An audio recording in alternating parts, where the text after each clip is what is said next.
شیخ الاسلام کو اللہ پاک نے پوری دنیا میں جو ایک مقام عطا فرمایا ہے اور جو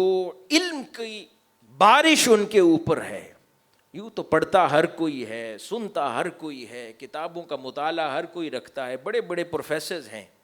لیکن انسان جب شیخ الاسلام کو دیکھتا ہے تو سوچتا ہے کہ یہ اس طرح جیسے علم کی بارش ہر لمحہ ان پر رہتی ہے، یہ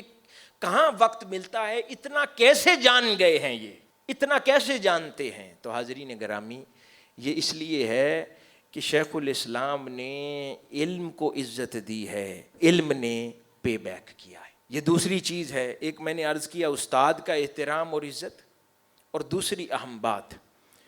کہ شیخ الاسلام نے ساری زندگی سب سے زیادہ اہمیت جس شے کو دی ہے، اس شے کا نام ہے کتاب، کتاب دوستی، کتاب سے محبت، کتاب کو عزت، کتاب کو احترام، خود نیچے سو جانا، کتاب کو اونچی جگہ پہ رکھنا۔ ہم اوپر بستر پہ سوتے ہیں، کتاب کو نیچے زمین پر رکھتے ہیں، تو وہ کتاب کیسے مخاطب ہوگی آپ سے؟ وہ کتاب کیسے پھر اپنے سینے کے راز آپ کو منتقل کرے گی جب اس کتاب کو وہ عزت نہیں دی جاتی؟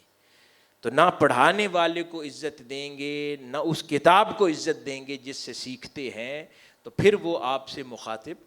نہیں ہوگا۔